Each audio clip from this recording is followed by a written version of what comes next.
Hello guys, so it's late now and I'm a little bit tired, but I thought it was time to check out a new pair of LED bulbs.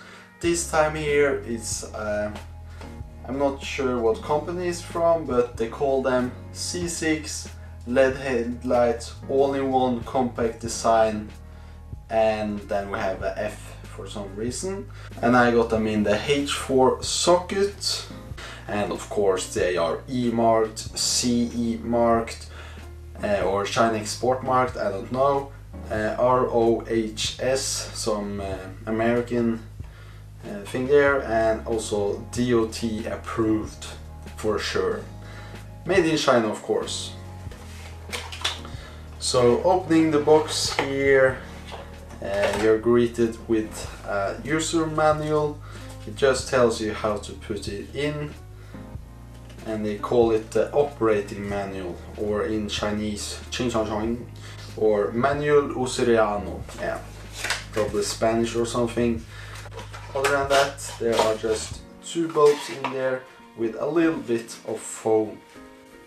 But taking a look at the bulb itself, I feel that the construction looks okay, and it for sure doesn't feel like it's going to break the first time you connect it to your car, but it feels kind of cheap and also looks kind of cheap. But if you start with the connector, the H4 connector seems to be okay, and it got some braided wire going into the headlamp, and it also got some grommet here at the base of the bulb, so you get some release, so it won't get too much tension on the solder joints in the bulb. But when I have a look at the bulb itself, but you see the end cap here over the fan is like stamped metal with a little bit of coating on top. Then we have some really minor heating or cooling fins that the fan is probably going to blow through to have even more active cooling. And then you have the holder itself. On most LED bulbs you are able to actually take this off, and that is going to make it simpler to install the bulb, but in this bulb that is not possible. And we can see the top housing here is machined aluminium. You have this sound if you scrape your finger over it. They haven't gone too small with the machining or too detailed, but it doesn't matter. And we can see there's a little bit of a shield to gimmick a real halogen bulb. And we see also the chip on board chip there. Probably half of it will be shining on low beam and then the rest on high beam.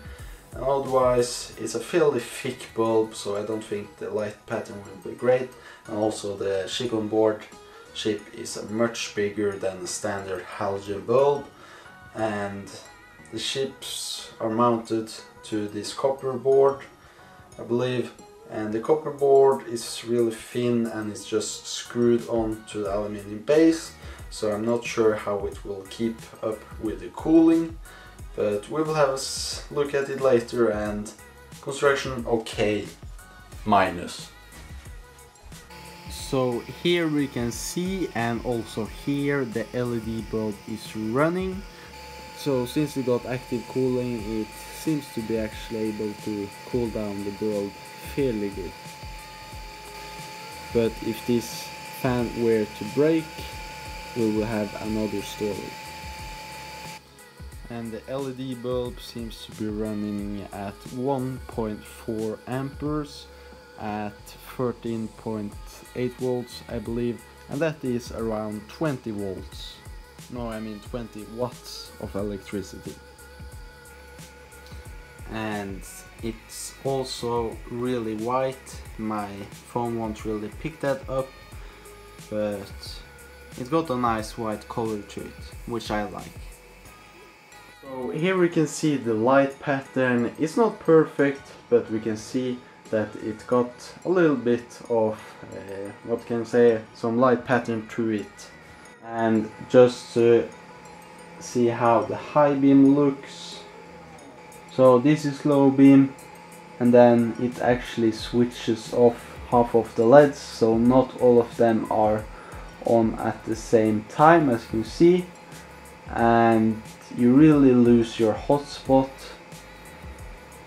So I'm not sure if you would even want to use the high beam, because there seems to be less light in the center, maybe hard to see on the camera, but you get more light down low and a spread of light higher up as well, but the hotspot is gone.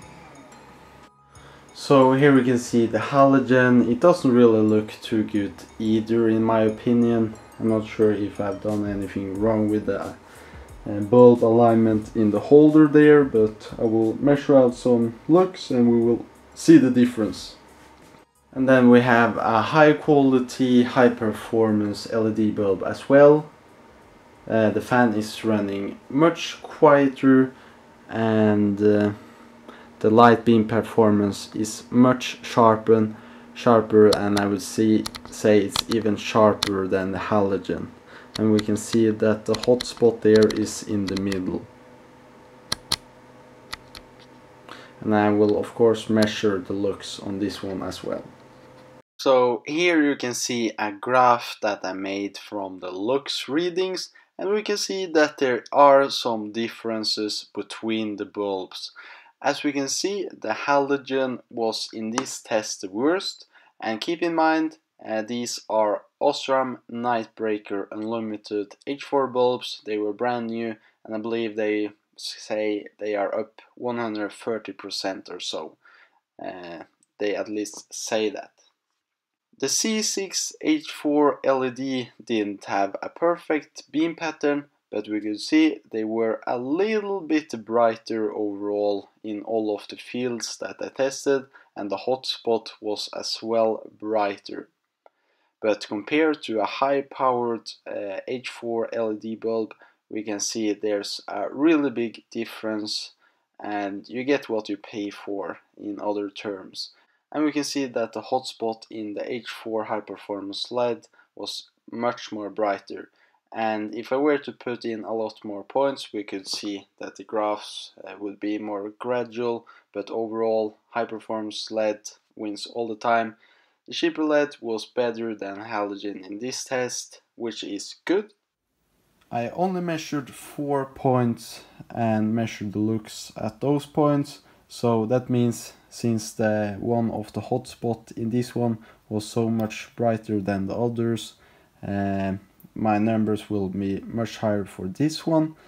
But the C6 with those measurements that I got was 159% more bright than the Nightbreaker bulb. And even with few measurements and such, I would have to say this was much brighter than the halogen. You got a more white light. You didn't actually have too much light scatter, but I didn't really look into that, so that maybe I have to do in the future. But the high performance LED was then 178% more bright than the cheaper LED again.